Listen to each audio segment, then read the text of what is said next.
Testing Channel 1. I would like to welcome everyone on behalf of the team here. Good. Yes. Uh, Excellent. and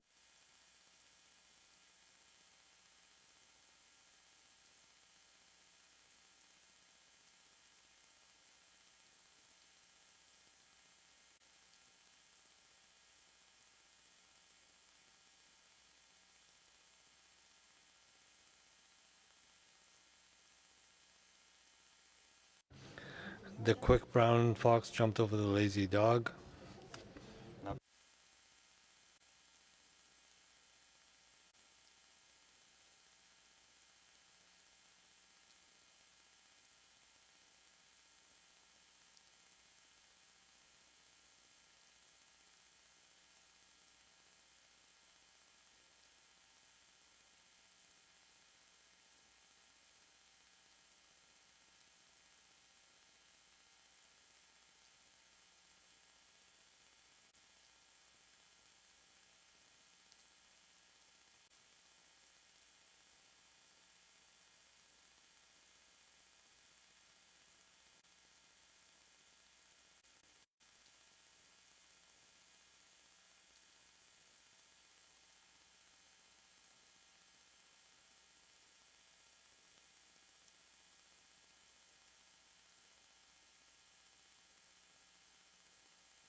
time of your student days and then this event combined. My gosh, your heart must be racing.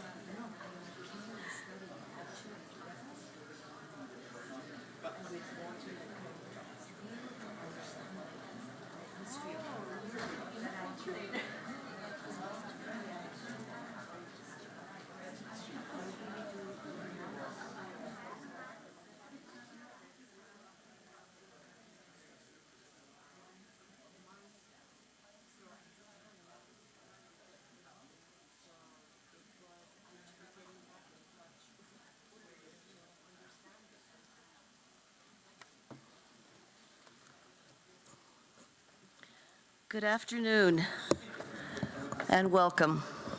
I'm Elaine Verveer and I direct the Georgetown Institute for Women, Peace and Security. And on behalf of the Institute, our School of Foreign Service and Dean Hellman is here with us this afternoon, and the Iranian Cultural Society Student Organization. We welcome you to Georgetown for this historic event, the future of Iran's democracy. We are also joined by millions of viewers virtually from around the world, and especially in Iran. I'm now pleased to welcome our speakers.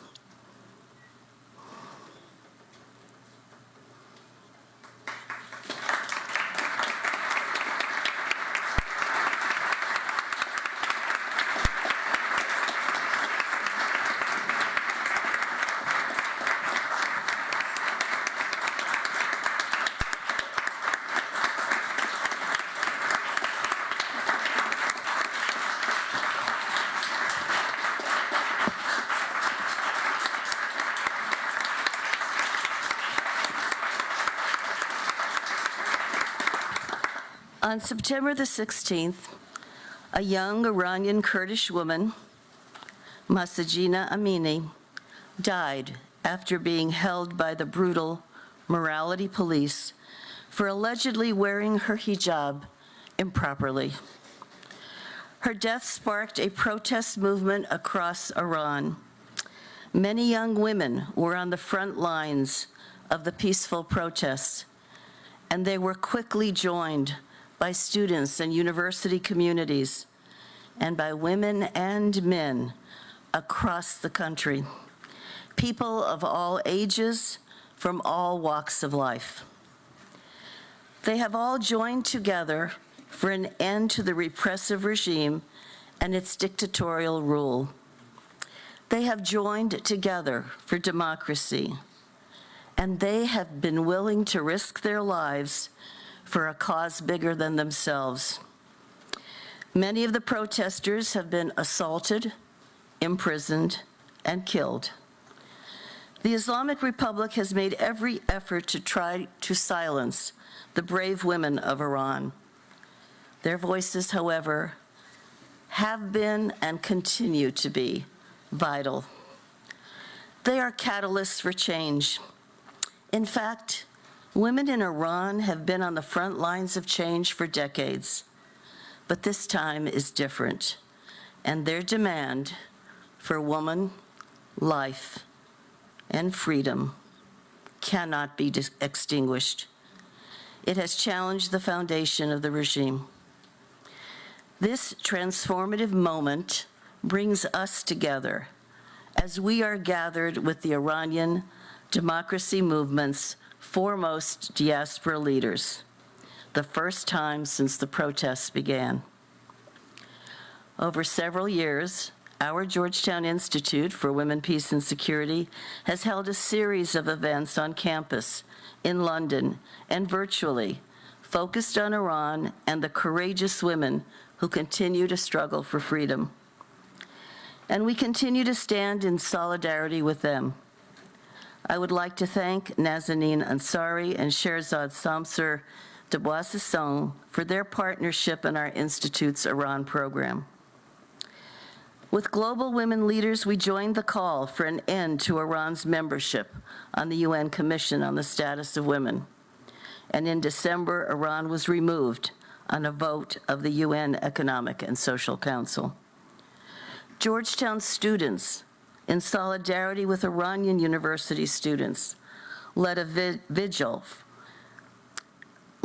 for Mahsa Amini on the steps of the Lincoln Memorial, and they are continuing their committed activism.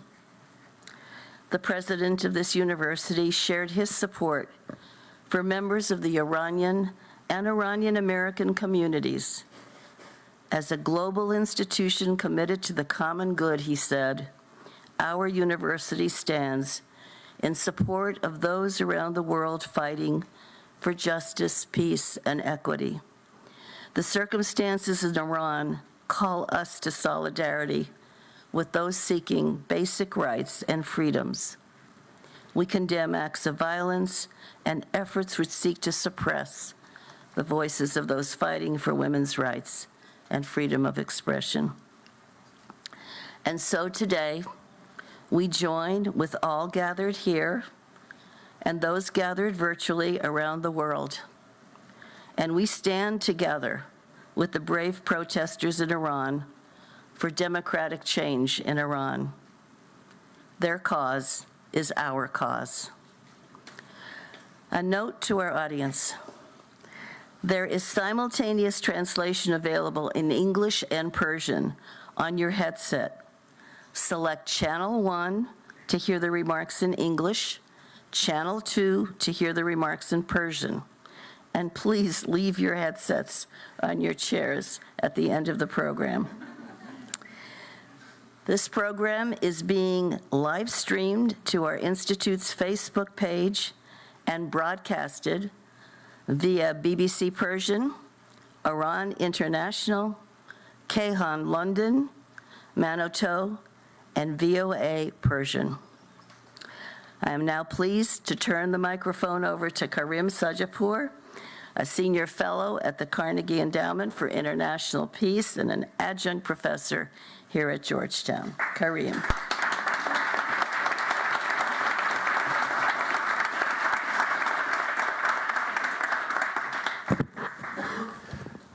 Thank you all so much for coming on this beautiful day. And thank you to Milan and Georgetown for hosting us today, and your amazing staff, Milan. I wanted to thank all of the viewers, not only throughout the world, but especially those inside of Iran who are with us today. Durud bar dostan aziz dar Iran. So as many of you know, tomorrow marks the 44th anniversary of the Islamic Revolution in Iran. And before we begin today, our speakers have asked us to take a moment of silence for not only the victims of the last 5 months in Iran, but the victims of the last 44 years.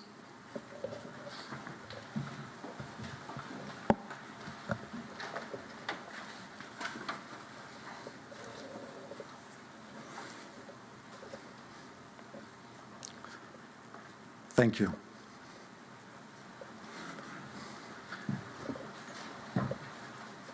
I would like to just briefly introduce the format of today's discussion and introduce the speakers. The discussion today is going to be in both Persian and in English. The speakers may choose themselves how they want to respond to individual questions, but for those of you who don't speak Persian, maybe you want to keep your headsets handy.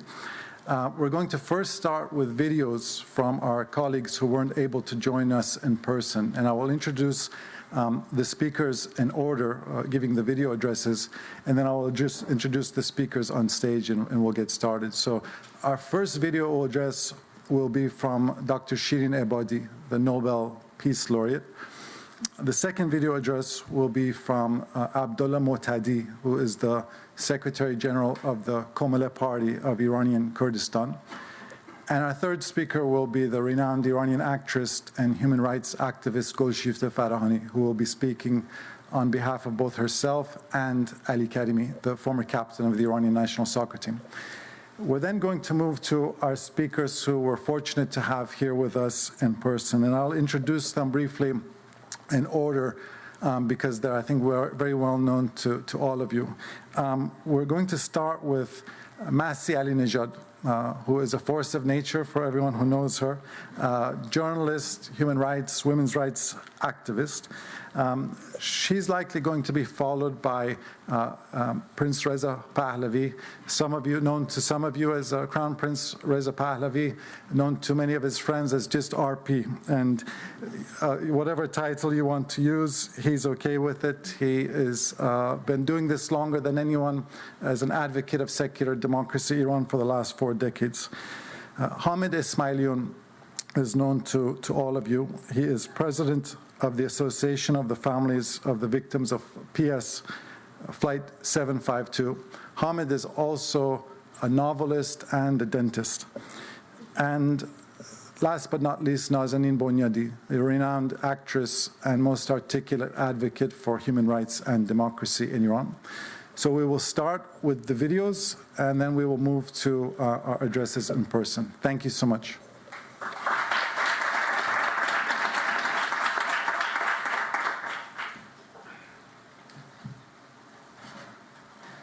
به نام زن، زندگی، آزادی. در آستانه 44مین سال تأسیس جمهوری اسلامی هستیم. انقلابی که با قتل مهسا در خیابان شروع شد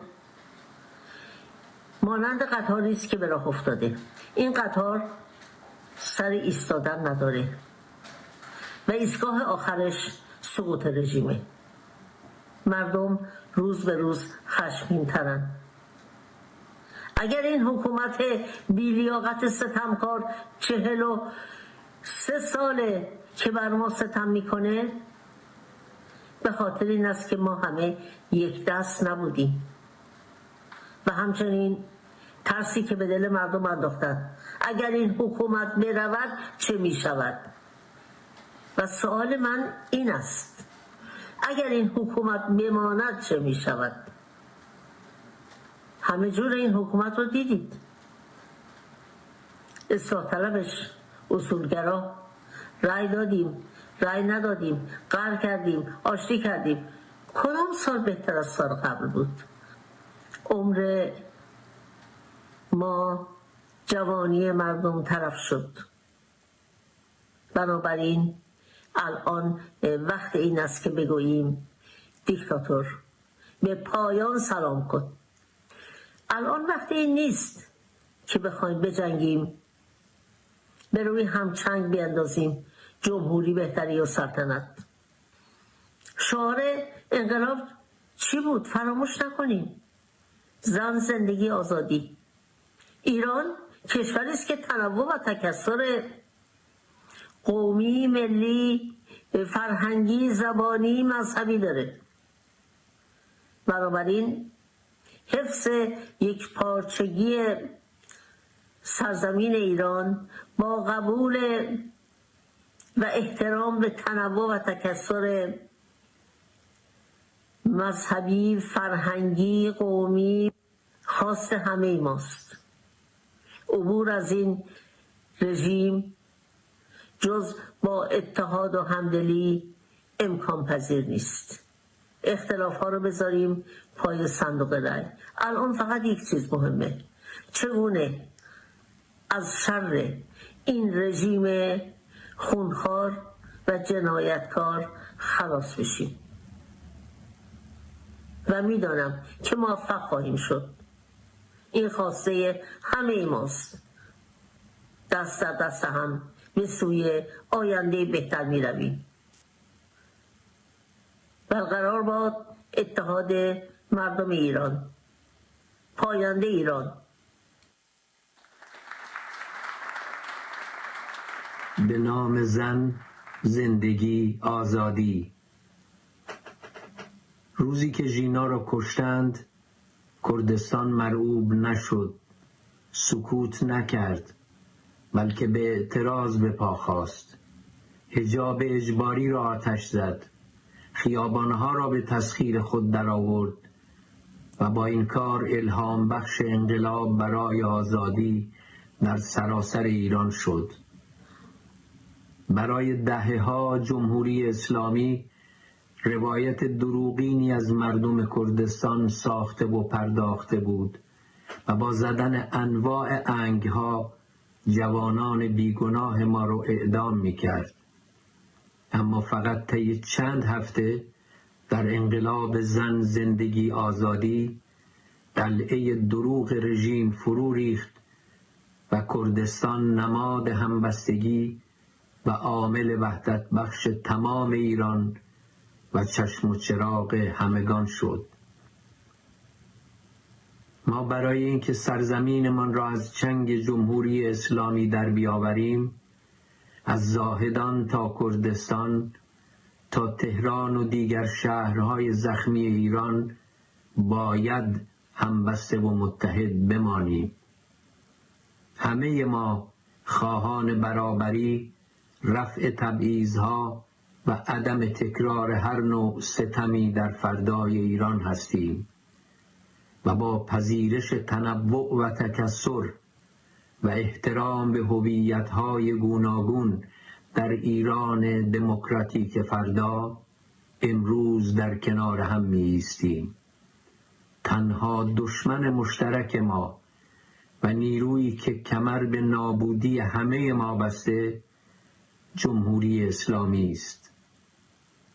ما ثابت کردیم که انقلابمان انقلاب همدلی و همبستگی است و آنچه همه ما می‌خواهیم دوستی و آزادی و برابری است. برای پیروزی باید همبسته و همدل بمانیم. نوک پیکانها در سراسر ایران باید تنها و تنها جمهوری اسلامی را نشانه بگیرد. ژن، ژیان، آزادی.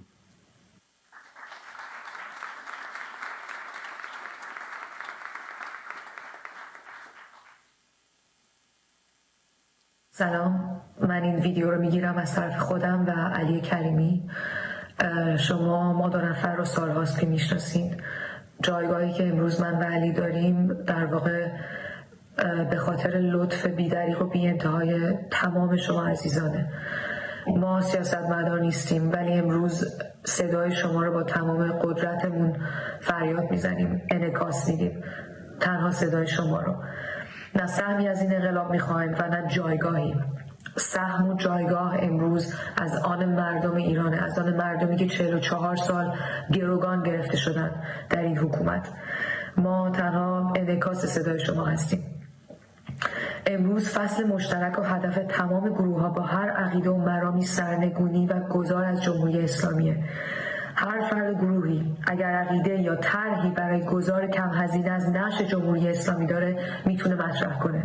در غیر این صورت مطرح کردن شکل و نوع حکومت برای فردای ایران یک نوع خیانت به جانباختگان و زندانیان دربند در درون ایران حساب میشه. همه ما امروز وظیفه داریم حول محور سقوط جمهوری اسلامی عمل بکنیم و این موضوع اتحاد و انسجام همه ما رو تضمین میکنه. مطرح کردن ایده ها و افکار شخصی در این زمان حساس پیرامون شکل حکومت فردای ایران ما رو قطعاً به سمت پراکندگی و واگرایی سوق میده. اگر همه ما به مردم سالاری و دموکراسی پایبندیم، انتخاب فردا رو به زمانش به عهده مردم خواهیم گذاشت. اون روز نظرهای ما یکسان نخواهد بود، ولی این معنی دموکراسی و آزادیه و جمهوری اسلامی تمرین دموکراسی و آزادی رو به ما یاد نداده، به خاطر اینکه تمام این 44 سال برنامه‌اش این بوده که بین ما تفرقه بندازه، ما رو با هم بد بکنه و خودش حکومت بکنه. ولی این زمان رسیده که ما خودمون دموکراسی و آزادی رو تمرین بکنیم. بنابراین هر کس یا هر گروهی به شکلی عمل کنه یا صحبتی بکنه که سبب اختلاف در اپوزیسیون بشه، داره به طور عمدی یا سهواً خیانت میکنه. ما میتونیم به 4 اصل پایبند باشیم. یکیش اتحاد و همبستگی همه افراد حول فروپاشی ملاست. 2 از خودگذشتگی و عبور از منیت در مقابل رأی اکثریت. 3 واگذاری انتخاب نو و شکل حکومت فردای ایران به رأی اکثریت. و 4 تشکیل و به رسمیت شناختن شورای گذار. این شورا نه سهمی خواهد داشت نه هیچ چیز. این شورا فقط در واقع داره راه مردم رو هموار میکنه برای گذار از جمهوری اسلامی. ما هنرمندا وظیفمون الهام بخشیدن خط و مشی دادن نیست. و اینکه صدای شما رو با تمام قدرت به بلندترین شکل فریاد بزنیم، انقدر هماهنگش بکنیم که این صدا بتونه دیوار جمهوری اسلامی رو بریزه. این کار ماست و اون کاری که من 4 ماه دارم سعی میکنم انجام بدم. و در اون روز انتخاب، وقتی اون روز انتخاب میرسه، ما قطعا هممون یک چیز رو نخواهیم خواست، ولی اون روز زیباترین روز ایران خواهد بود، به خاطر اینکه برای اولین بار ما دیگه به خاطر تفاوت‌هامون با هم نمی جنگیم، بلکه تفاوت‌ها و اختلاف نظرهامون رو جشن میگیریم. در نهایت این مردم هستند که انتخاب خواهند کرد، نه ما. و تا اون روز هدف همگی ما تنها سرنگونی نظام و گذار از جمهوری اسلامی خواهد بود. زنده باد زن، زندگی، آزادی.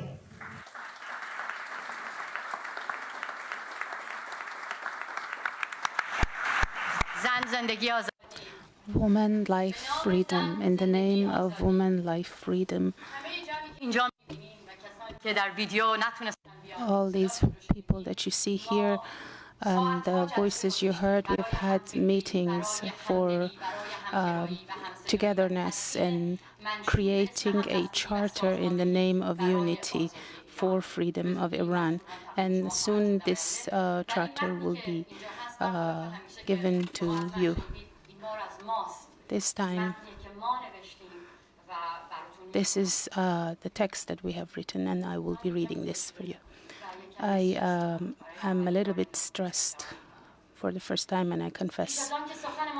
Before we start, I wanted to express our sympathy with the people of Khoy and the people of Turkey and Syria for the fearsome earthquakes, and we wish them speedy recovery for these deep wounds.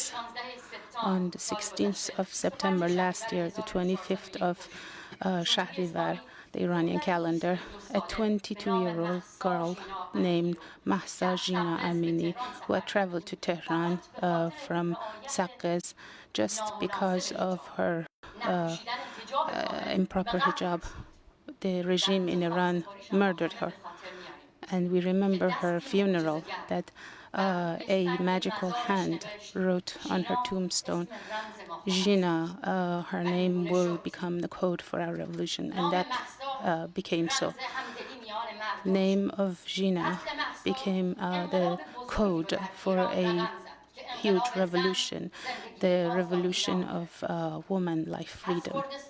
From Kurdistan to Tehran to Baluchistan to Mazandaran, Kermanshah, Isfahan, Khuzestan, Lorestan, Gilan, across the country, with a deep revolution joined with this revolution, a revolution that became famous as a revolution of women, but was supported by men and went beyond the borders, and it's still alive.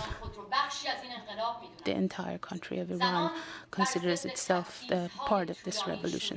Women stood up against discrimination.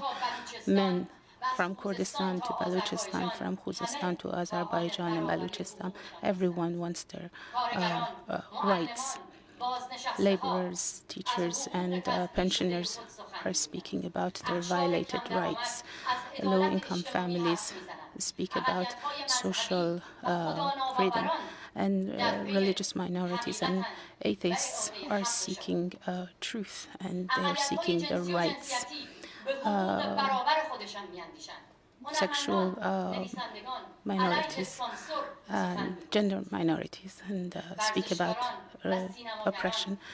Athletes and movie makers, they don't want to be instruments in the hands of the regime that normalizes crime.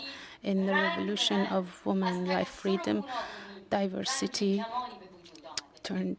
became a rainbow of Kian Pir Falak, a rainbow that rose from the bottom of the hell of the Islamic Republic to the skies. The Islamic Republic, however, responded to these people with gallows and bullets. The Islamic Republic killed more than 500 people, shot at the eyes of young people to prove that it had not killed one person, Mahsa Amini. Iranian people did not remain silent. They, in many cities across the country and in cities outside Iran, they stood up and poured onto the streets in solidarity. The world heard the voice of our modern revolution and bowed in respect. From the first days, the word solidarity, like the word, like Mahsa Amini's name, became the code and spread in the name of unity and against a common enemy, the Islamic Republic, the regime of Islamic Republic. And from that day, activists, Iranian activists across, inside Iran and outside Iran, they began to work to find a way to decide how to bring various mindsets and parties, different factions, to bring the end of this regime possible. But for unity, we must agree on minimal principles. In the days that the Iranian revolution is preparing itself for bigger waves, we are working to complete this charter, to produce it in a joint charter. A charter that can include all the demands of the people, something that relies on the Declaration of Human Rights, something that relies on equality and accepts the territorial integrity of Iran and reaffirms decentralization of power. Principles that represent all Iranian people and echoes the voice of the revolution of woman, life, freedom. A charter that can prevent the reoccurrence of the past tragedies. Now this charter, we're getting closer to the completion of this charter, and we're hoping to produce it by the end of February.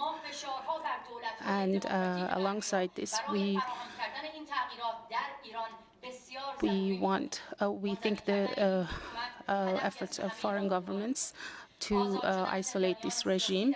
We also want the freedom of political prisoners so that they can act freely.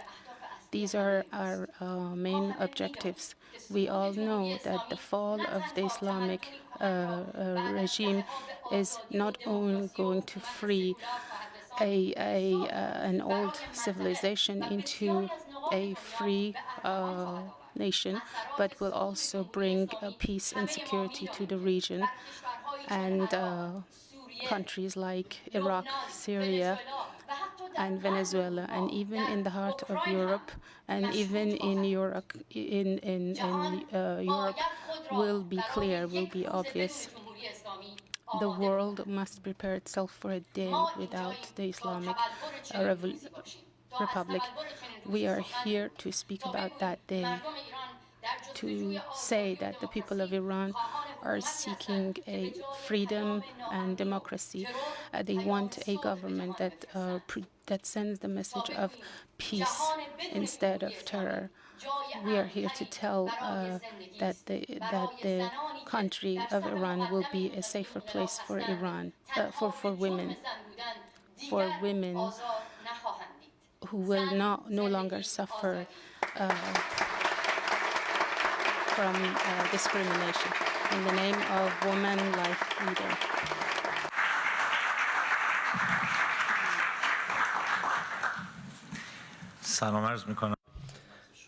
Hello, I greet you all and all the beloved people of Iran, particularly those families who over the past 5 months have lost their loved ones unjustly, and have joined those freedom fighters who over the past 44 years have been searching for the truth and who have been seeking the implementation of justice. I will speak very briefly at the beginning, before the other friends. I will say that this revolution, I consider this revolution based on 4 principles: freedom, true justice, social justice, and environmental justice. Everybody represents this revolution in some way. Women, students, from Kurdistan to Azerbaijan, from Balochistan to Mazandaran, all are seeking equal rights.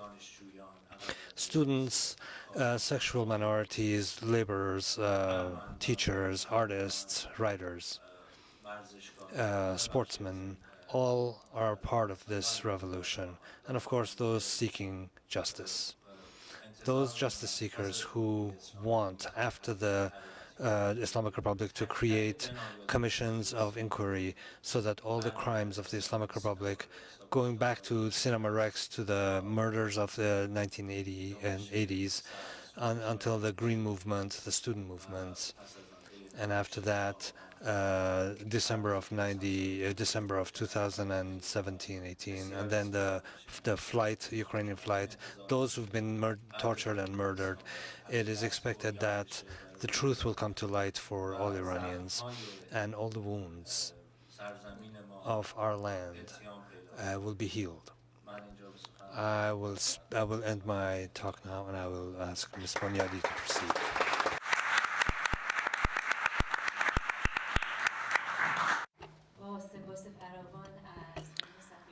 Thank you, the University of Georgetown, for making this meeting possible, because our revolution is a global revolution. Please allow me to say a few words in English in respect for the people who are here. And I'm very proud and honored to be sitting with my friends here and those you've seen virtually to set aside any differences and unite on a common cause, which is democracy, and a secular democracy and plurality for Iran. Young 9-year-old Kian Pirfalak mentioned a rainbow before he was brutally killed by the Islamic Republic. And to many of us here, that rainbow represents plurality, the type of plurality he was denied, and the people of Iran continue to be denied. So our gathering here is just a start as we come up with a charter to hopefully have a unified guideline and ideas for moving forward towards secular democracy. And it will hopefully lead to a larger movement with more people based on maximum support for the Iranian people and maximum inclusion. Again, things that have been denied to all of us for 44 years. And I hope that this can be the start of something that brings sustainable, a substantive change to our homeland.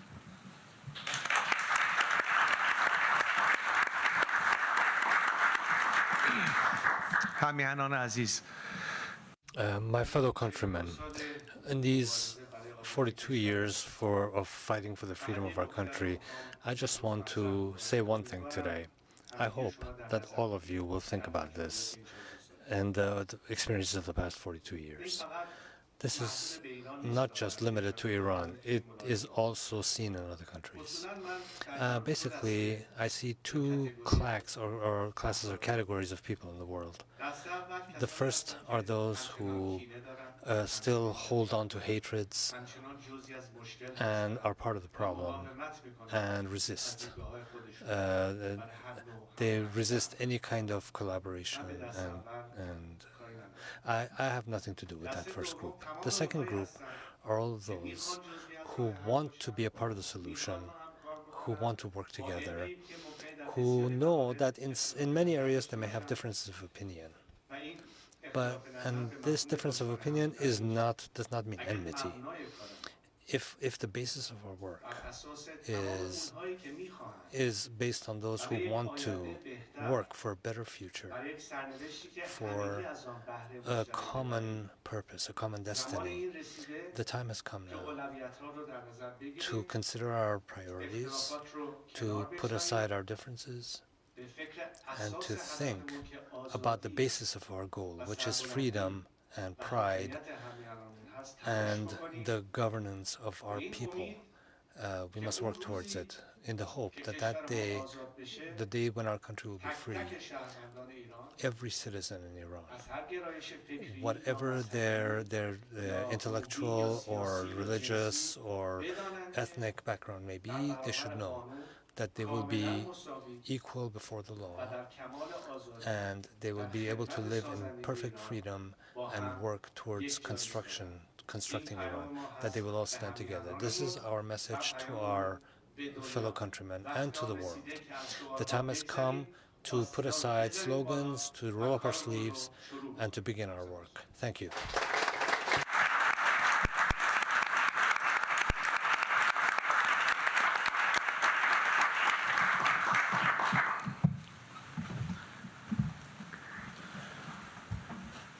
Thank you all so much for your attention. And in contrast to Islamic Republic press conferences, this is meant to be an exercise in democracy building. So there's no questions which are off limits today. And I look forward to all the questions from the journalists, the many journalists in the room.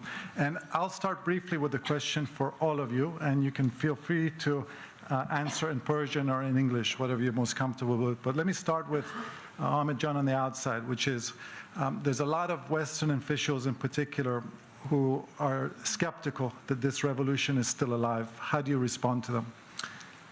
If I may, I speak in Farsi. Because in order to see whether the Islamic Revolution is alive, this revolution is alive or not, we have to look at the past experiences, particularly the contemporary revolutions.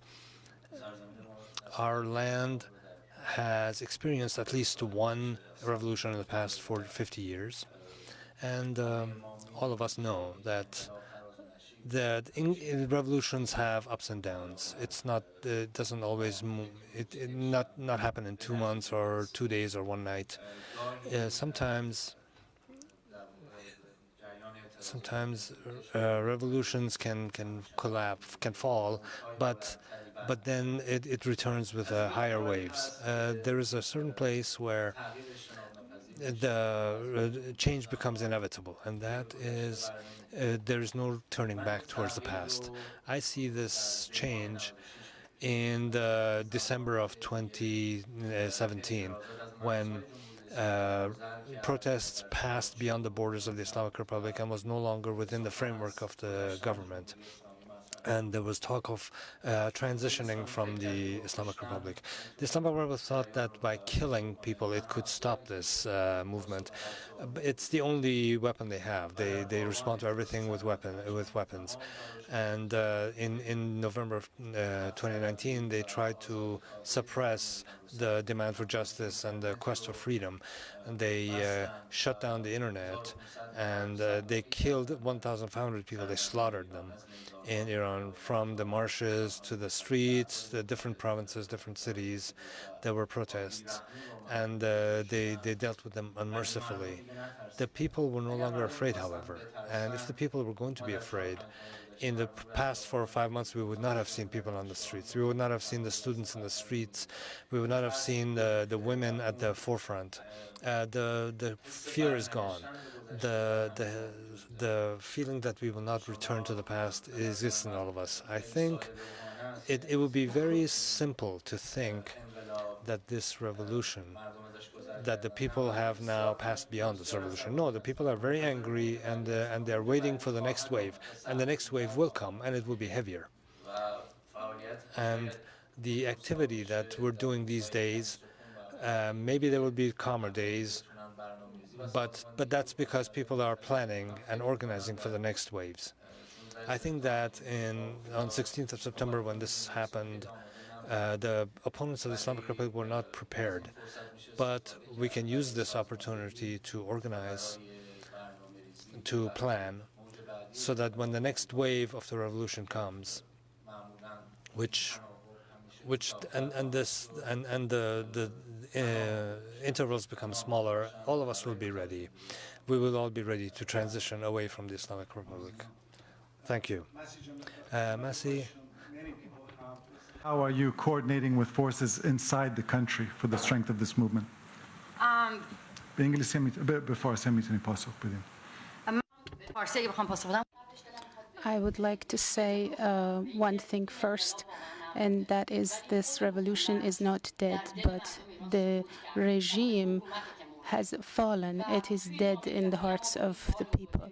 But in the world community, we face this question. They think that if the people are on the streets, this is a revolution. And we have a responsibility to tell the world that a revolution has many different forms. And one of the forms is when people are on the streets. But when people come to the streets and the government shoots at people, rapes female prisoners, and when they threaten women with rape or shoot at their eyes, when they arrest the families of prisoners and they bring them on TV for forced confessions, when they execute protesters, we must tell the world that the revolution is alive. And if the people are not in the streets, it is because of your shortfalls. I would like to say this in English. It means that you have to see how long you need to see bloodshed in the streets. Then you're convinced that this is a revolution. So this is our responsibility to convince the rest of the world that we should not wait for people to get killed. We should take strong actions. And this is a challenge that I think, as all of us believe and wrote in our declaration, we have to convince the leaders of democratic countries to get united, isolate the Islamic Republic, and legitimize this modern revolution. سوال شما هم یادم رفت. همکاری با داخل مردم داخل کشور در واقع People inside the country are our inspiration. They are our hope. Many people ask us, what are we doing to inspire the people? They look at various campaigns that we have, like the White Wednesdays. But the Iranian young people are teaching us. They're telling us that the reformism or principalism are dead, and they are telling us that they are ready to come to the streets, and they are inspiring us, telling us that from Kurdistan to various parts of Iran, they are telling us this is our responsibility to unite and bring the leaders of various countries. My last sentence, dictators like Putin, Maduro, and these dictators help each other. It is our responsibility to tell democratic countries to learn from the dictators. The Islamic Republic is a virus. It inflicts various countries in the world.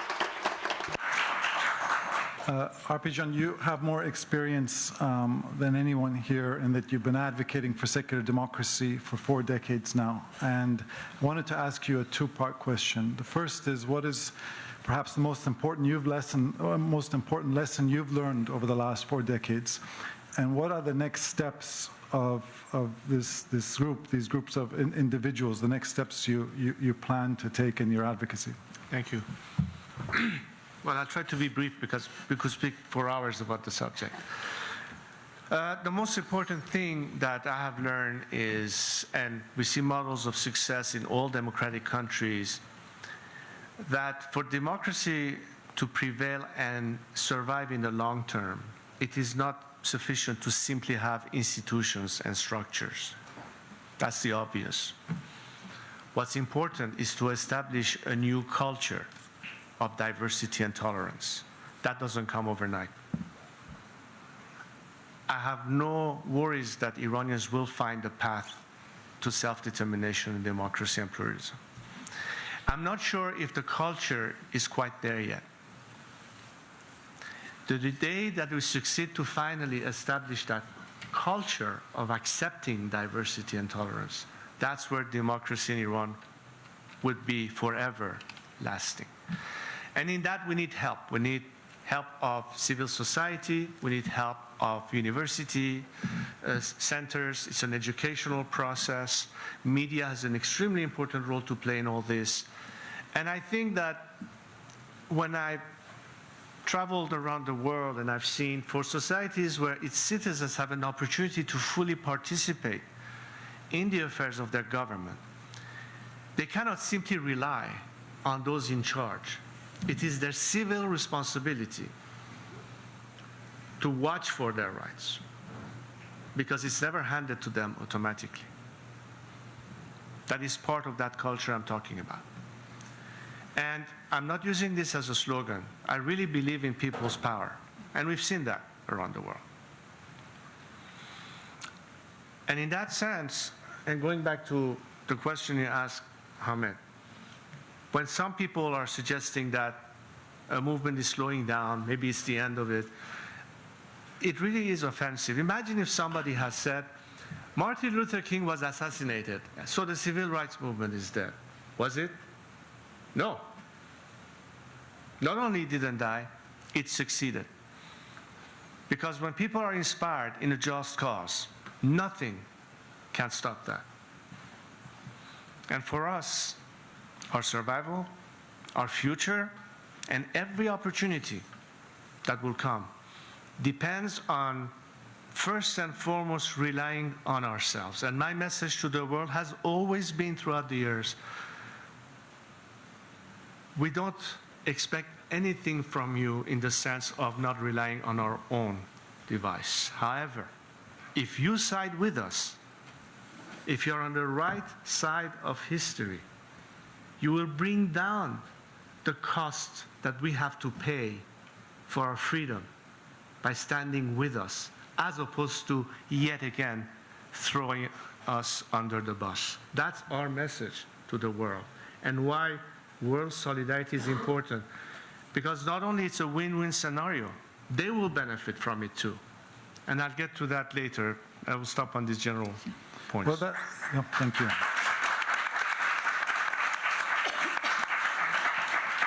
That's a good segue to my final question before I open it up to all of you for Nazan and Jung, which was in 1979 was an earthquake which changed the world in many negative ways.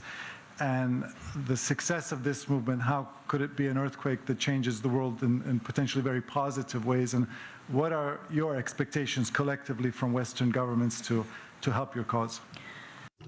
Question, Karimjan. I want to touch on something that Masih said that is very important, and that is, and it also something that Anne Applebaum wrote in a cover story for The Atlantic last year, I believe it was, where she talked about authoritarians uniting far more than democracies uniting.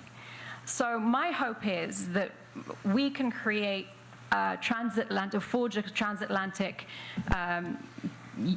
basically a union or partnership vis-a-vis Iran. That nothing is done in an isolated way where the US and the UK and the EU and Canada and all these Western countries that are independently trying to forge policies are not working alone, but in partnership with each other. What that does, and it also has to come from the voices inside Iran. And because we are in touch with civil society inside Iran, with dissidents and families of those imprisoned, we hope to be able to relay those messages to lawmakers internationally, but more so to have them come up with strategic ways to work together to bring about democracy and secularism. And when we, at a time, I think, where you see that oil exports are increasing from Iran to China, we have to be aware that that increase in the money that's going into Iran is actually helping fund the repression inside the country. So we have to find policies internationally that cut off the funding of that repression. isolate the country. Again, alluding to what I was saying before, maximum support for the people, and policies really that empower civil society inside Iran and disempower the Islamic Republic. Thank you so much. Thank you.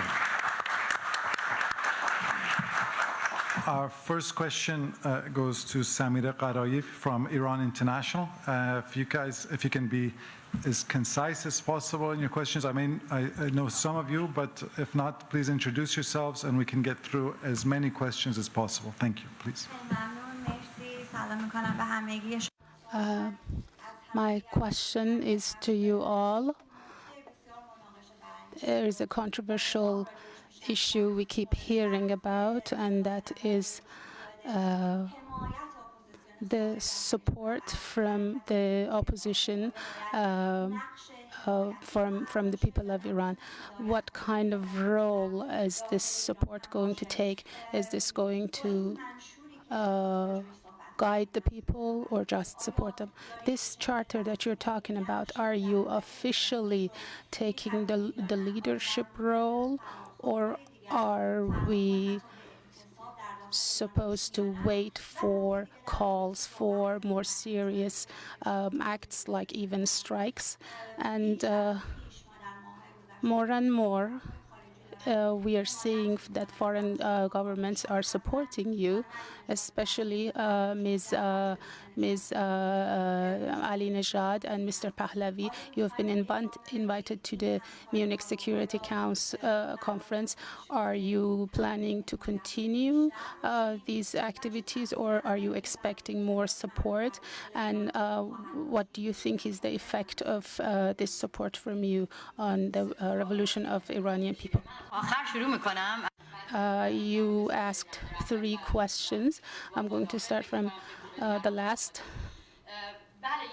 Yes, one of the things that we have mentioned in this charter that is pressure on the foreign governments. Let me tell you in an honest way, the world has heard enough that human rights status in Iran is horrible.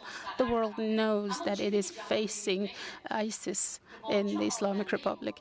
But what the world does not know is that it doesn't know who to talk to. Now I am proud to say that we can show this unity, and our foreign trips will be together in the form of a united opposition. In any form you can imagine, the global community must see us standing up to the regime in Iran. And as Mr. Macron said, that he is prepared to meet with opposition groups. Now it took some time, and now we wanted to come to an agreement. The global community must see that we want a secular democratic government. The world must see what our agenda is, that we want to, what kind of program we have for the diversity of Iran. The next step for us after this is to meet with the Western countries. We will pressure them to hear our voice and be prepared to see a world without the Islamic Republic. If I'm going to answer part of your question, the revolution must happen inside of Iran. The change, where that change must happen is inside Iran. If we look at the past 5 months and over the past 2 years, the young generation is the guide of these protests in Iran. In their view, those who were born in the 2000s, those who are seeing this program, if I'm mistaken, please correct me, but they want to completely overthrow the social norms. There may be other views, which depends on saving the current system with minimal changes. There may be another point of view that my generation, the parents of this generation, we maybe can think of them as the gray generation. They are worried about things like anarchy, about the country falling apart, about tyranny. We must remove these worries. In their mind, these worries don't exist. If we can lower the costs of this revolution with the help of the people, and these are the non-violent movements. I'm very pleased that Dr. Farhad Meisami has been released today. He had been in jail for a long time, and he was on a hunger strike. And I saw that he was also active in non-violent movements. In my view, we must follow this path together with the help of activists within Iran. All the guidance and even this group that's gotten together here has been with the help of activists inside of Iran. We're not going to name any because we don't want to put them in danger. But I want to give you the assurance that all the guidance and even the text is coming from within Iran. And if we have had a role, it is only to put this forward to a discussion. We're at the final stages, and I hope we will all come to an agreement. The discussions we've had over territorial integrity, about tyranny after revolution, we must consider all of this, but these are not serious concerns. The main thing we have to focus on, instead of political contests, which normally happens after revolution, our focus must be on overthrowing the Islamic Republic of Iran. This is something we have to agree on, we have to plan for, and in my view, if this group can begin this process, and we must invite others as well, especially the role of specialists in this area. You talked about protests, about strikes. We cannot ask workers who are living a difficult life to have strikes without planning, without any results, because in order to bring the revolution to fruition, it has to be with the help of specialists, with strategic points, with strategic locations, with a certain timetable, and with the help of various networks within Iran. This requires planning.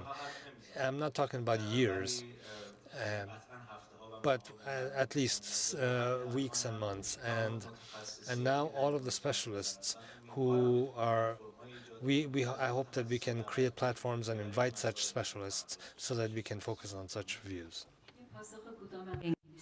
آدم رفت بگم و فکر می‌کنم به این سوالتون مربوطه. When we talk about what we're demanding or asking of foreign lawmakers, leaders, I think it's important when policies pass and we see sanctions, strategic sanctions pass, that we also enforce those sanctions. So when we see these new resolutions come about, and it's very important that we back them up and we support them. But what's even more important is that the existing sanctions are enforced, because unless we're taking away the lifeline from the regime, they will continue their brutal crackdown and repression. So I would encourage people to think of that. And introducing new legislation is very important, but enforcing current legislation is also equally important.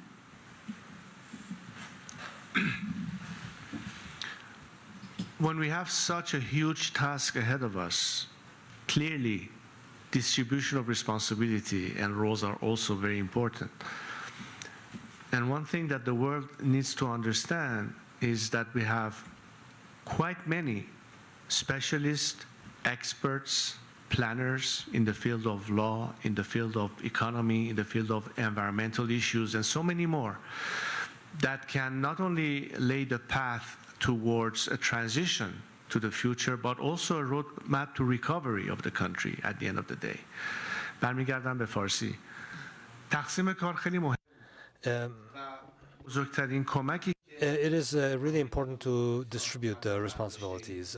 Those of us who have taken steps along this road and have coordinated and with the full agreement of the fighters within the country, social activists, political prisoners. The basis of the things that you will see in this charter are on the basis of their wants and their expectations. That's how we're putting it together. And the first phase, it will be to convey these wants. Those who within the country cannot speak freely, they have given us the mission to be their voice along on the global scene. The second point is to help all the necessary mechanisms, as Hamed pointed out, which is a requirement of the work beyond the values which we must agree on. How do we want to do this? This discrimination that foreigners or even you, the media, ask, what are these requirements? Who are they? You will see these in action. We are constantly looking at this. We're constantly speaking about this. A lot of this is coming from within, from university campuses, from among specialists and the private sector. And the distribution of labor is so important, that it's so necessary, that you will not see one limited group of people is going to give you the whole story. The important thing is that we must be able to work together constantly and in all our decision making and implementing whatever the programs may be, whether it is about resistance, whether it's about strengthening, and especially about the time of transition after the fall of the regime. How are we going to deal with these problems? In the first 100 days, how is the country going to be governed? What is the transitional government in terms of providing for the needs of the people? You cannot shut down hospitals. You cannot shut down water and electricity. We must speak about each of these issues, and specialists have looked at this, or they're looking at them. And our main help is to distribute this work and to coordinate, and of course to inform the world. And here we depend on the key role that the media play in bringing this information to the world. So that we don't rely solely on cyberspace. One of the things that the regime wants to do is to shut down the internet. They want to be like North Korea. I hope that doesn't happen. Unfortunately, there are some people who are working to ensure that the internet connection doesn't get shut down. This is vital. So the satellite channels that can be a help in bringing about this, they will be playing a key role. You must not look at yourselves only as observers. You now have a larger role than just providing reports. You can be a help. Khashayar Junaidi, BBC Persian. Thank you very much. I want to thank Georgetown and Mr. Sajadpur. This gives many people a chance. This was an opportunity that many protesters were waiting for this. When we had the ceremony for the downing of the Ukrainian airliner in Canada, Mr. Ismailian was there, and the Iranian protesters were calling for justice. Now we're seeing this this coordination. The protesters have spoken about this. Now you're talking about a common charter, about planning for the future. If you wanted to say what points give you hope, or give the protesters in Iran, what can increase their hope, what are those points? And another question that I have is, over the past few days, we have seen Mir Hossein Mousavi issue a statement about passing beyond the Islamic Republic. This seems very similar to the charter that Ms. Ahmadinejad was speaking about. How much space do you see for cooperation in this coalition that is forming, based on contacts you have within the country? How far do you think there's acceptability for such cooperation?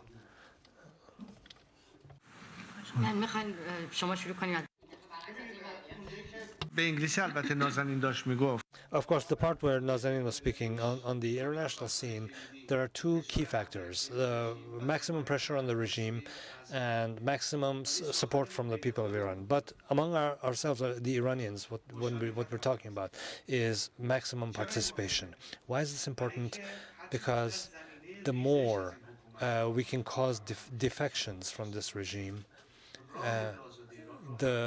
the road will be paved for the freedom of Iran. And all those people who can be a part of this scenario and who have accepted, who have agreed that we have reached our result, the result that this regime cannot be reformed and there is no way out of this dead end, we have created a formula for a secular Iran for the future. Of course, we will welcome that, and that will get us there more quickly. The regime that over the past 44 years has always has drawn sharp lines. The regime that has always created separation between those inside the country and those outside. The regime that has always talked about choosing between the bad and the worse. And now fundamentalists, reformists are, that game is over. It could not have been said more clearly. What is more important than this is this gray group. If it comes along with us within social movements, the role of the law enforcement, without having to worry about anarchism, it will make their task easier, that they can join in as well, and they can be a shield to protect the people against state repression, and the state will have to give in. We can only do this when we have maximum participation.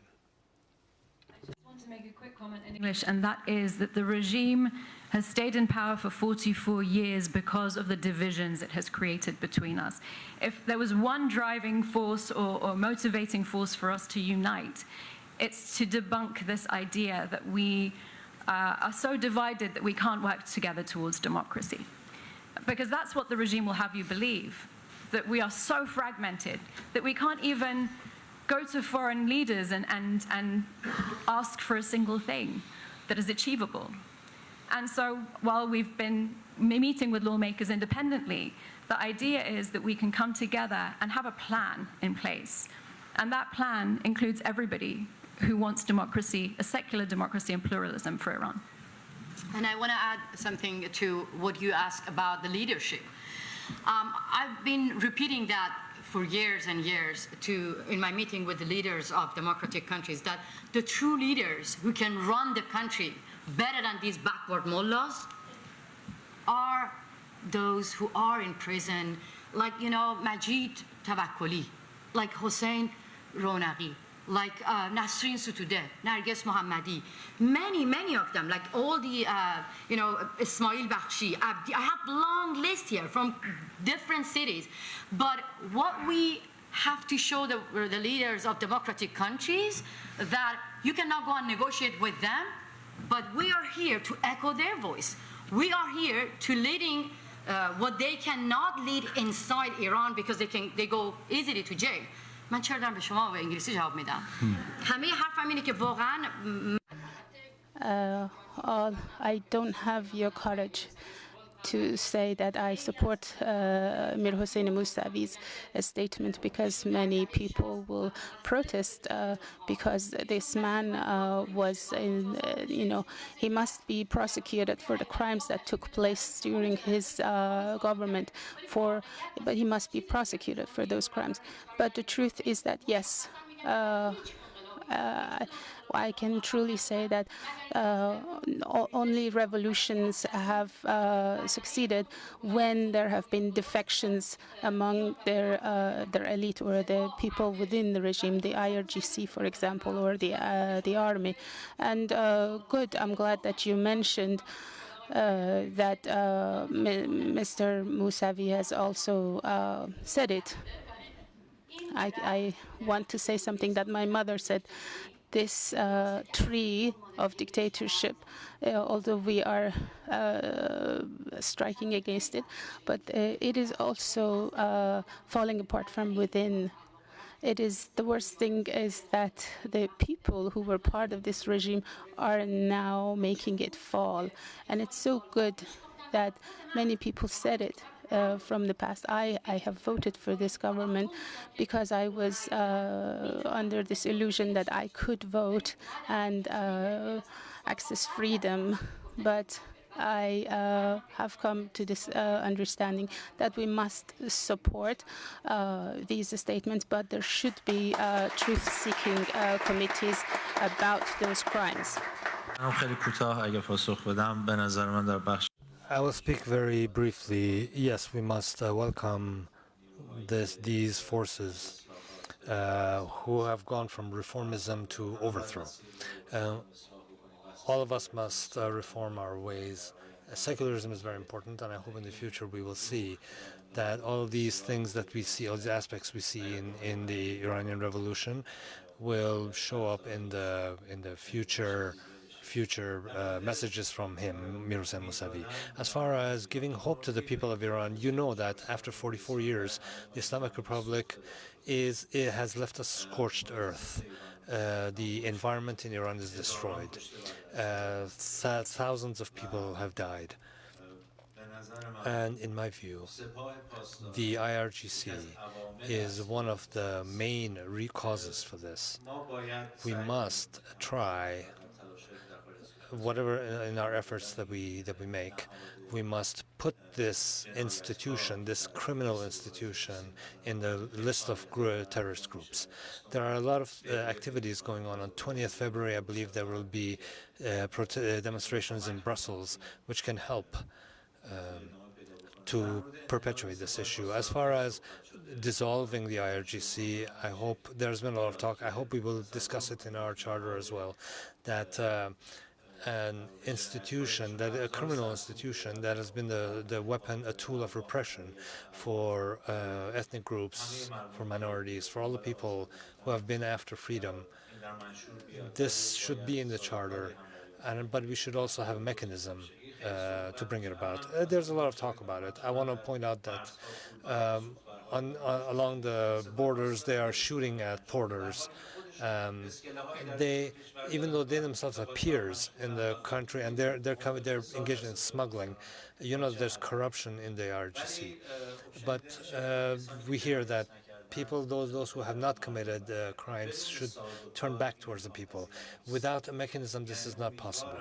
I hope that the legal activists who are working on this outside the country, I hope that in the first few months they can come to some kind of arrangement for transition. Without this, some of this may be worrisome, especially for the victims of the IRGC. All of this, we should look at the experiences of other countries like Rwanda, Yugoslavia, other countries. This must be codified. And I just want to say that some things will take time, but ultimately the result will be in Tina Ghazi Murad, Manato Television.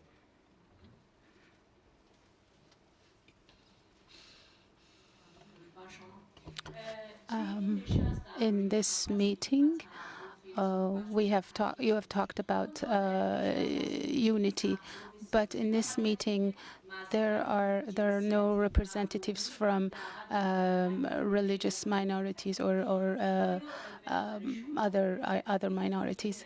Is this right, in your opinion, not to have invited any representatives except for Mr. Motadi? What is the difference between him and all other minorities? Why was he present and others weren't?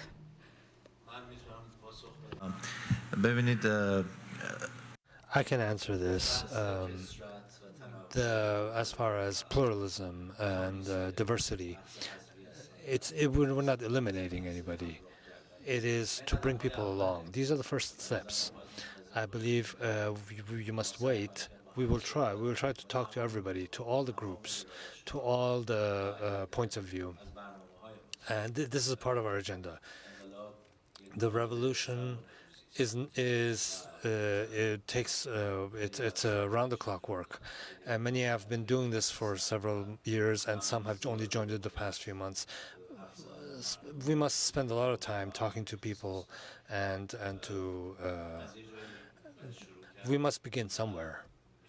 And it can be said that we must make plans to bring other people and other individuals and other parties that you've talked about.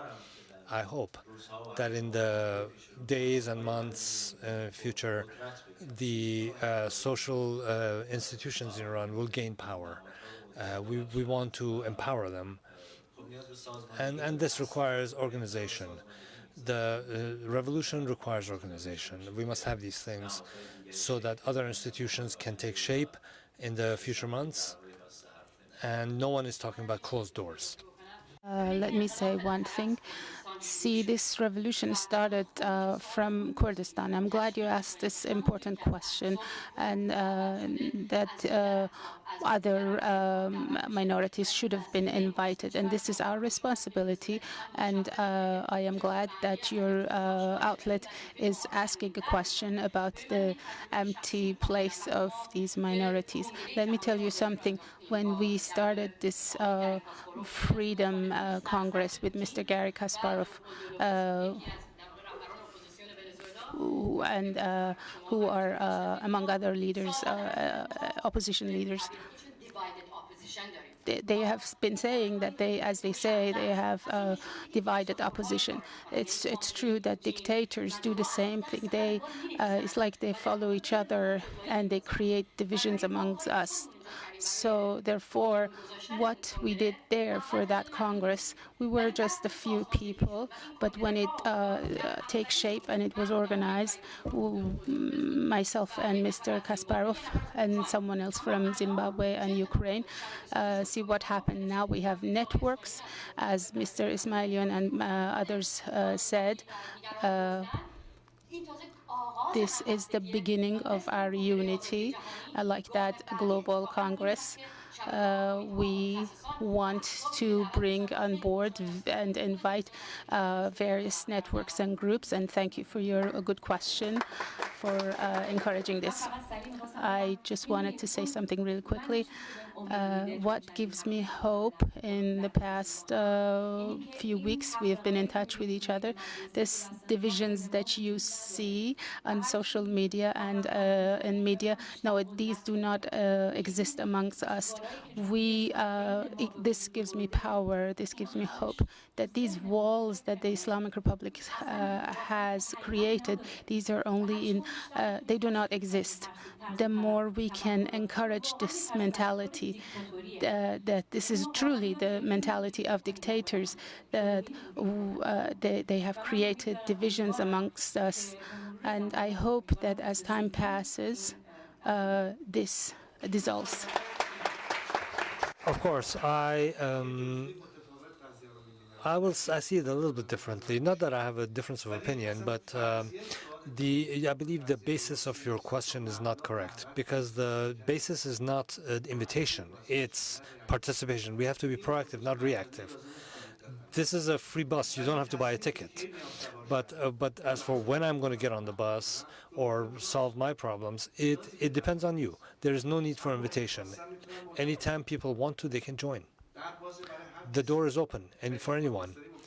The gray class of people may come next year. Some have already got on the bus. Therefore, the basis for participation is not waiting for an invitation. The door is open.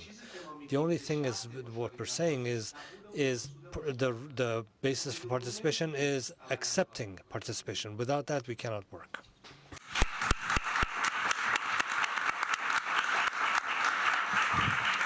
اتوبوس مجانی هشتگ خوبیه به نظر من. I believe free bus is a good hashtag. But it's not about free or not free. Kambiz Tavana, VOA Persian. Thank you very much. I wanted to ask you, if possible, please answer in Persian, and all of you please participate. Considering that you have begun a movement and you are declaring it today. I wanted to ask, before you started this, what basis, what indicators were you thinking about to agree on first, and then to use those? And have you also talked about those with people outside of your circle? And what have they responded? How have they responded? And if you have, and if they've responded no, how can you bring those people in, those who have said no, and those who have not wanted to join you? How can you invite them to participate and join you, and to come along with you? And I also wanted to add that can you give an undertaking to all those people who are following you and listening to your voice that transparency will be one of your fundamental principles?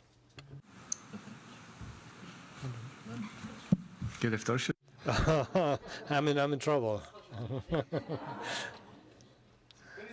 See, look here, friends. The methodology, if I can use that as a word, is constant dialogue. It's constant exchange of views. The planning on the basis of decision making of joint wisdom. We may not agree on every single thing, which is okay. That happens. What is important is that we not lose the momentum.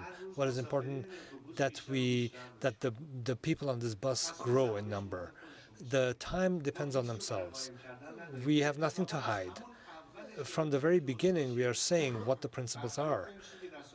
Contrary to what happened in 1979, we are. How many of Khomeini's aims did the people of Iran know about back then?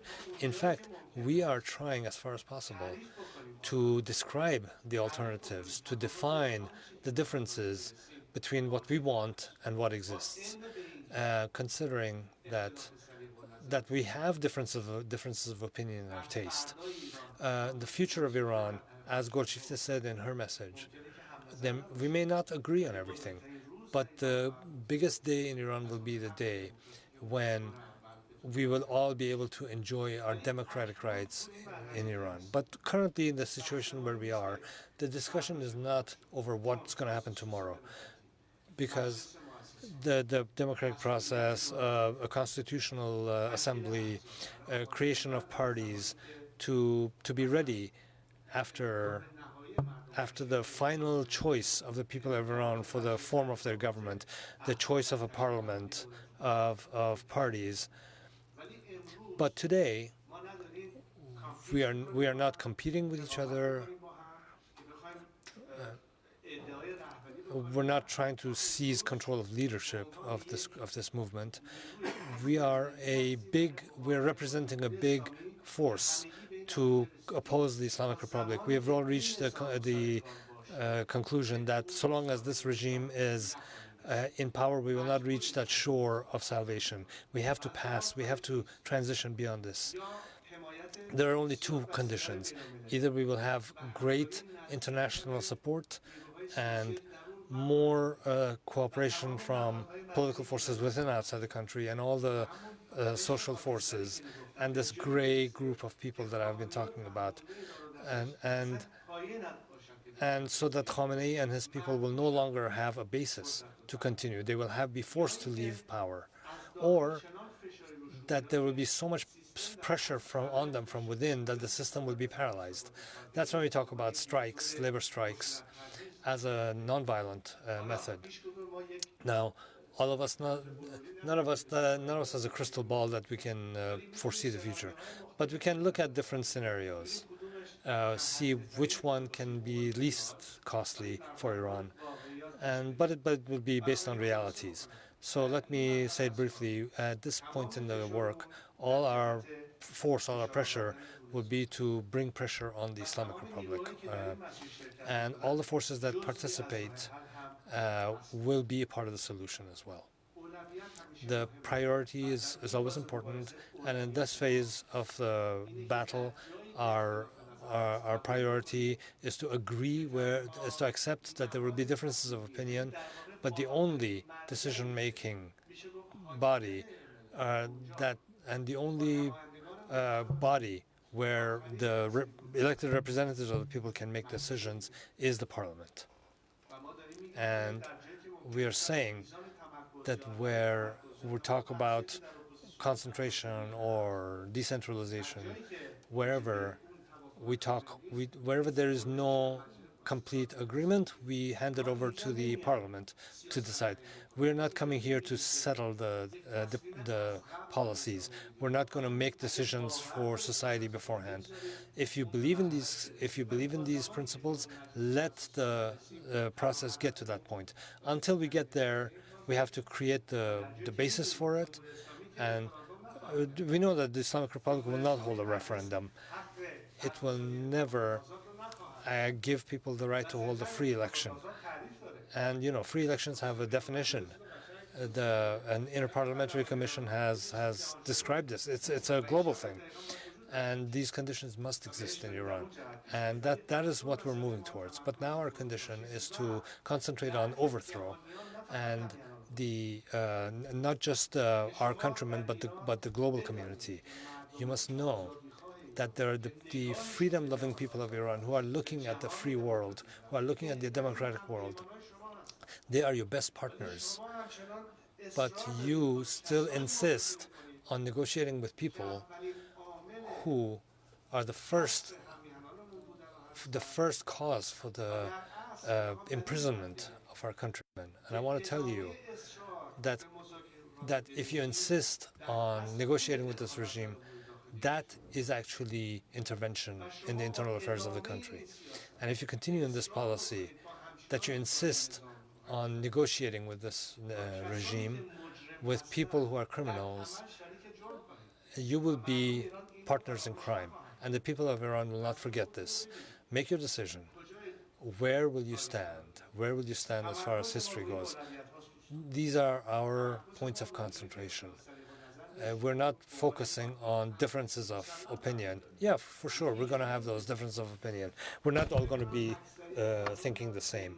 But most of the people of Iran agree that the only path to freedom is to overthrow the Islamic Republic. That's where we're all going to stand together. We're going to work together with forces within, with forces outside the country, and our message to the world and our want from the global community. I just want to say, the question was a little personal as to why people have joined this group. I can explain my reasons. Seeking justice is important for me. And this, of course, extends to others who have lost people. And justice is really important. And also the democratic movement of Iran, which took shape 115 years ago, from a demand for a House of Justice to today, this was important for me to consider myself a part of this group. And ultimately, you cannot satisfy everyone. That's a principle, but you can satisfy the majority of the people. If we want to talk about the text, this is not the goal. It's the means to an end, and it is after that we can reach our objective through organization. The text that most Iranians can see themselves within it, and see the various points of view, but ultimately, you're asking with whom we've shared this. With Iran. We've shared it with Iran. That Iran is where that is guiding this process, that began this process and is guiding the process. And I am hopeful that activists outside the country can also consider themselves based on the message from Iran. Add something here.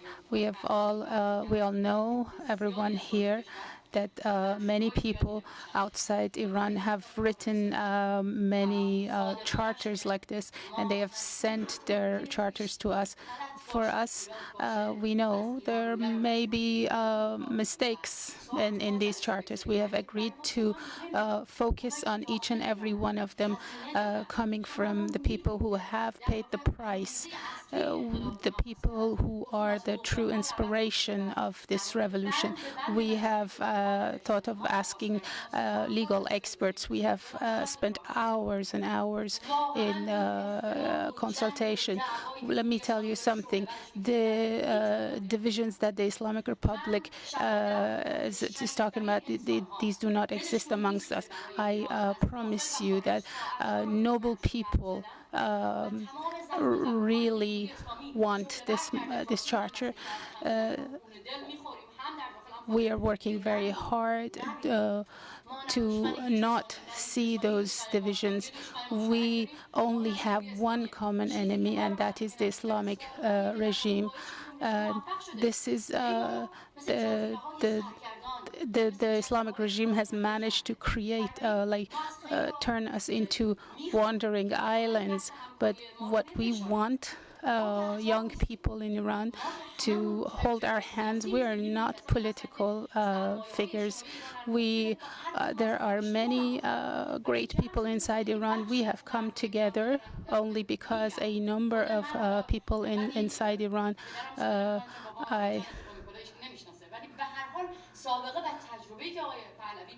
The experiences Mr. Pahlavi has had, many people on the streets of Iran have called Mr.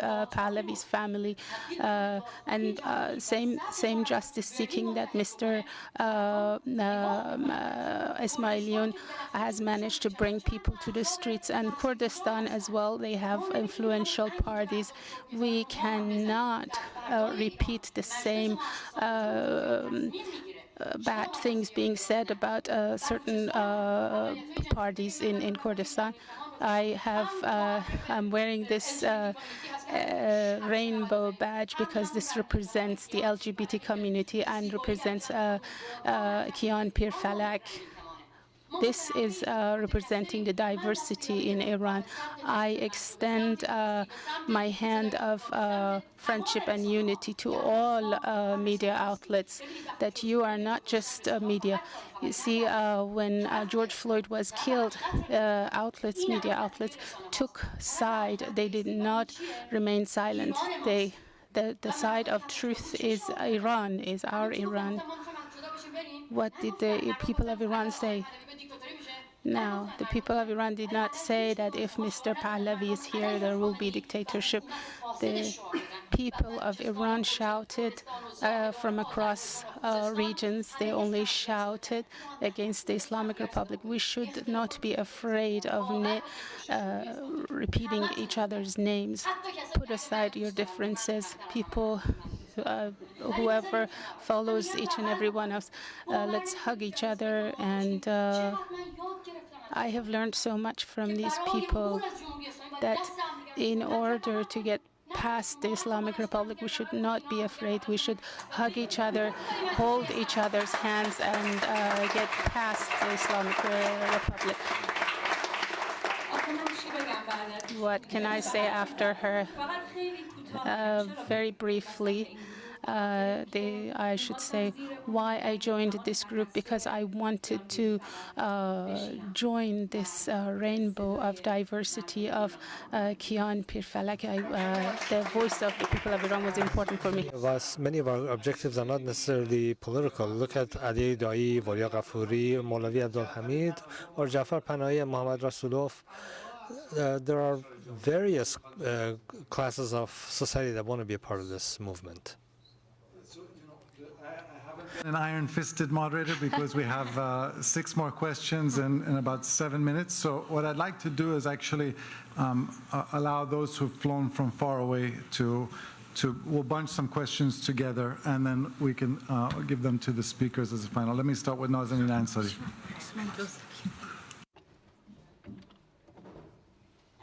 Thank you very much. It's a pleasure to be here. After 43 years, we're all here. And it's been 5 months after the murder of Mahsa Jina. And with all the other killings and oppression, this revolution has continued. How do you see the main factor behind this revolution? And Mr. Pahlavi, you have said, you have spoken about the importance of unity among various groups. Can you tell us a little bit about the state of these groups? I just want to say that millions of Iranians right now are jubilant, seeing you side by side in unity. We love each and every one of you for the dedication, perseverance, hard work that you've put in. What unites you all is your love for Iran and your hamvatans, and we all feel it, and your real belief in woman life freedom. We have a lot of brilliant individuals and groups in the diaspora with incredible skills that have been working hard, organizing, planning out a roadmap for the path ahead. My question is, are you going to be formally coming together in the form of a Solidarity Council? And when?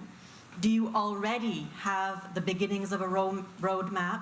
And when can you meet these other groups and subject matter experts so they can present their ideas, projects, and how they can best serve you and the movement going forward? Thank you. We have a Georgetown student, Bahar. Is she here? Yeah, please. Yes, we need young generation. Thank you so much. I'm going to ask 2 quick questions. I'll do the first one in English because it's more international. Our dictators are very united, from Putin to Assad to Khamenei. And I'm wondering, do you have any plans to work with other opposition groups, such as the Assad opposition group, because they have an interest in the fall of the Islamic Republic for democracy and freedom? And my second question, I'll do it in Farsi because it's related to my generation. As a 22-year-old Iranian, I am curious to know how you want to include young people in this process, not just in protests, because many of young people are in prisons. And how do you want to use their voice and include them in this process?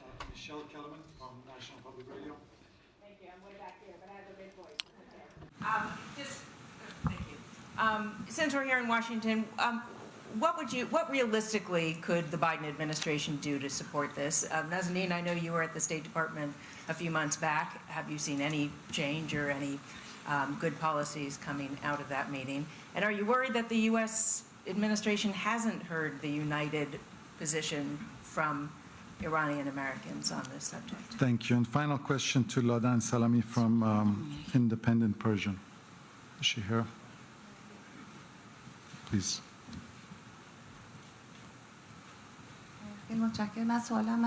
Thank you. I have a question for Mr. Pahlavi.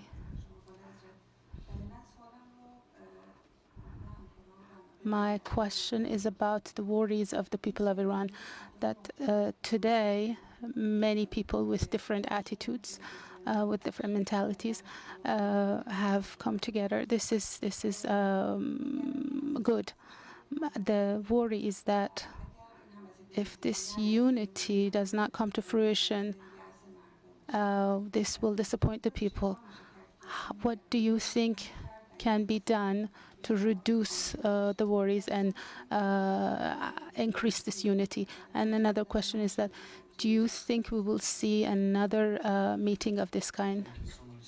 Why don't we, if you can, I know there were many questions, but take 2 minutes each of you to try to respond to them, and then unfortunately we don't have the room any longer. Why don't you start, Hamajan?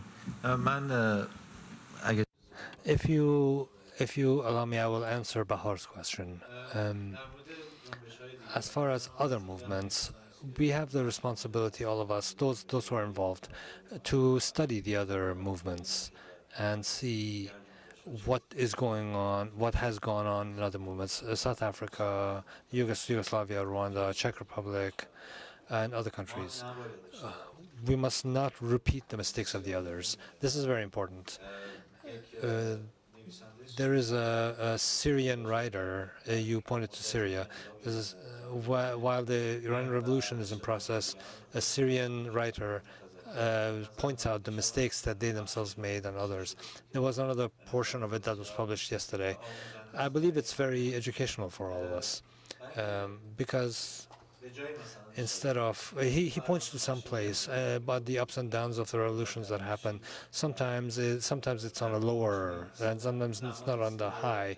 That is when those who are fighting they'll be infighting and they'll attack each other.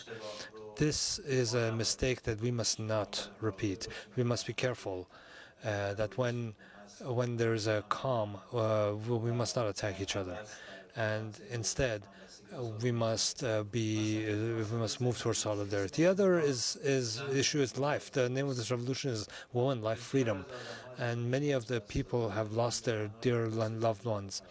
But that doesn't mean that life stops. This doesn't mean that those who are living together, listening to music, who are engaging in recreation, we mustn't attack them. The families of the justice seekers whom I have been in touch with over the past 3 years, we've been fighting shoulder to shoulder. We never have wanted unhappiness for the people, and that continues. Not everyone can be a 24-hour revolution. We cannot expect from this. We must let people live their lives, and at the time of the fight, we must be together with each other. And your generation, as I don't like to use this word of use, because it's not like that at all, and it's not like that at all in my view. My hope is to be alongside these youngsters to fight them, to destroy all these norms that have imprisoned so many generations in Iran. It is not easy to get to that, but I am hopeful that we can, as soon as possible, meet with with representatives of the Generation Z. To set these up. This is very important from within Iran. Fortunately, most of them are on social media, and as far as I can, I try to follow this up. Dear Bahar, I have respect for your tears. Before I came here, I was so stressed when I was practicing to read this charter. Dear Hamid and Mr. Pahlavi were near me. I promised them that I would not cry in this meeting, but out of respect for your tears and young people like you, we need your power. I don't want to use the word use, as Mr. Ismailian said so bravely, because he is one of the families of the victims. He can say more courageously than other people that this is a revolution of life. We should not mourn for this revolution. And people, Mr. Aslani is here, the singer. You have been alongside this revolution. Mr. Singers like Gogush and Ebi, please do not cancel your concerts. These concerts are actually for solidarity, for life, woman, life, freedom, because shutting down life is exactly what the regime wants. About the role of young people, I invite you, dear Bahar, that, as I said, with the help of opposition groups in Syria, Iraq, and Russia, the groups that we work together, I want to tell you something about a young person I know, Ammar. He is a man whose father was killed by Qasem Soleimani. His cousins were also killed by Qasem Soleimani, and many others like him, who were saying that they were distancing themselves from Iran because he said we were calling Soleimani a hero. But I told him that we weren't calling Soleimani a hero. It was NAYAC members who said so.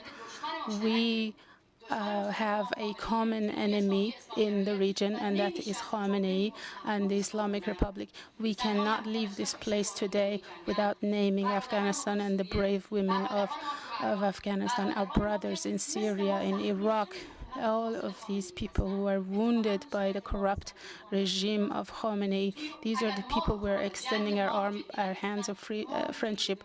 We can tell the world that the war in the region is what I've talked about, these wars, and now these wars have extended to the heart of Europe. The IRGC is sending UAVs, drones, to the heart of Europe to fight against Ukrainians.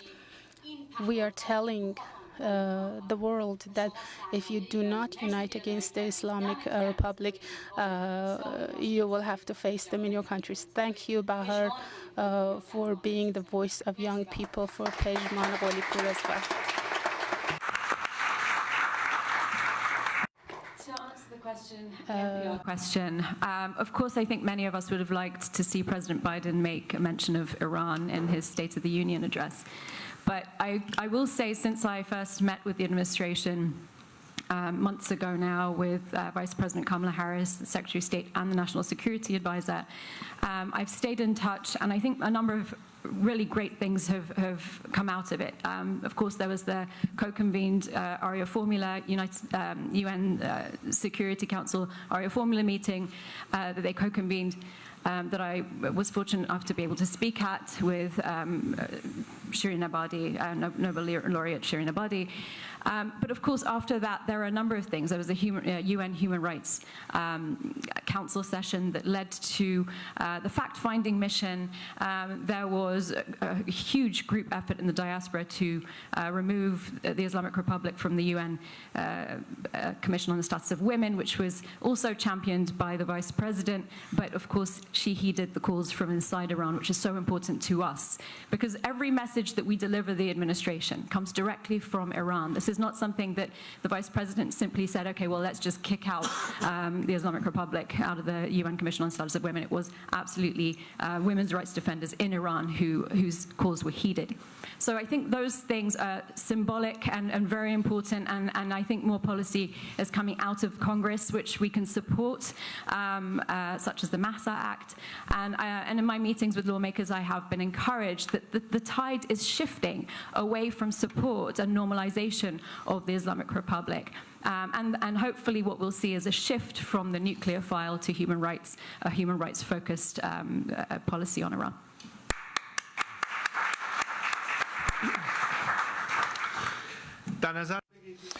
Consider, friends, that perhaps some of the questions you have we may be able to answer, but in reality, most of the questions you have are addressed to people who know how to set up the mechanisms to set these things up. They can answer your questions more accurately. We are not a leadership council. We are going to help to form such a council, and most of the groups and currents and even that coalition that you expected can form that, and so that they can distribute the responsibilities, everything that will help this process of overthrow of the regime and entering the phase of transition. So know that as far as we can, we will be as transparent as far as possible that you had wanted. But know that many of these appropriate questions that you're raising, be patient until this process follows its natural course. Of course, there is a deadline. Of course, many of these groups feel a deadline because of what came, the spark that set off this revolution. But all of us know that with every day that passes, how much damage is inflicted on our country, how much the water crisis is how much harm is causing, how it can be a greater problem than social issues. How can the world know that a different Iran and the danger of Islamic radicalism or the nuclear threat, which the JCPOA revolves around more. The role that the Islamic Republic plays in terms of helping the Russians repress the people of Ukraine, and in terms of energy, that Iran can provide energy for Europe. How can we solve the problem of water? How can we get help from international specialists? Contrary to Ahmadinejad, who wanted Israel to not exist, we want to use the best Israeli specialists in Iran so that they can help us solve the problem. How can we attract foreign investment in Iran in terms of moving the economic wheel? We have to look at the areas that have suffered the greatest harm, from Balochistan to Kurdistan, where there is no industry. What industries can we form there so that they can create jobs? How can we, more than ever, move towards a non-oil economy? How can we promote tourism? And many other ideas. This is the work of specialists. That's where they will give you a plan, they will give you a project, they will be in touch with our fellow countrymen, they will use social media, the youth of the country, whether whether within or outside, they can give views, they can contribute. We must reach that phase. Organization and institutions. And we are moving towards that, and that's where I say that the diaspora, especially, which has the ability to speak freely, has more financial resources, they should be supporting this movement. We don't expect before this problem, these things are offered, that you can do anything else. But I know and I've heard, and not only me but others have heard, that they're waiting for this to be created sooner rather than later, so that they know how and where they can help. Know that all of this is constantly under discussion, especially with activists inside the country in various areas, especially in the academic realm. And let me tell you, and I've said this before, and we agree, most of the people who fill the vacuum in Iran are actually within Iran. It's the technocratic and bureaucratic field within Iran itself, whether it's in government or the private sector. They are the ones who are filling this vacuum, and there are others overseas who can help in terms of ideas, technology, or investment. All of this will go back to a scenario where we can present to the world, and they can see the components. That's when our work will be made easier. Now, whether we go to the Munich Security Conference or when Nazanin Boniadi goes to the UN, sometimes we might go together, sometimes we might go individually, but know that this is our main message to the world and to the people. As soon as we can get to the end of this charter, again, depending on within Iran, the basic points of our agreement have been decided on, and this requires joint effort, collective effort, and of course division of labor, and we will get there. Thank you very much.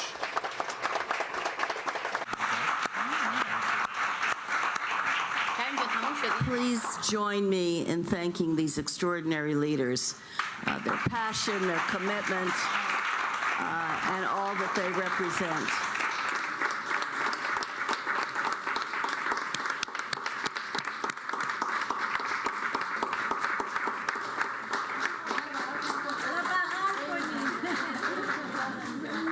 She's hugging, carrying out the instructions.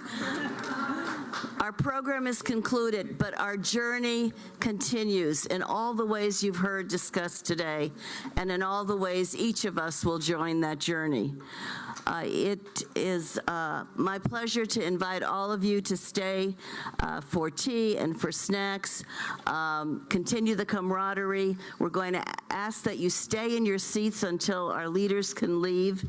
And let me just add that it takes a village to mount a program like this. This has had thousands of pieces to it. And let me just quickly thank the people who played prominent roles. I want to thank our team leader, Allie Smith, Lana Kwan, Mary Haynes, Jackson Manor, Sarah Rutherford, Jess Keller, Helen Rocker, Anna Lashave, Lexi Gopin, Ruth McBain, Lydia Sullivan, Russell Gordon. We don't usually, you see this on a reel, but I have to do it this way. I want to thank SIS Global Solutions for their work, Percy Media for their translation, Pantiha Razovi, who designed this extraordinary graphic, and she's here in the room. And the 35 other volunteers I haven't named, but they all were very grateful to each and every one of them. So please let our leaders leave, and thank you all for coming and ever onward.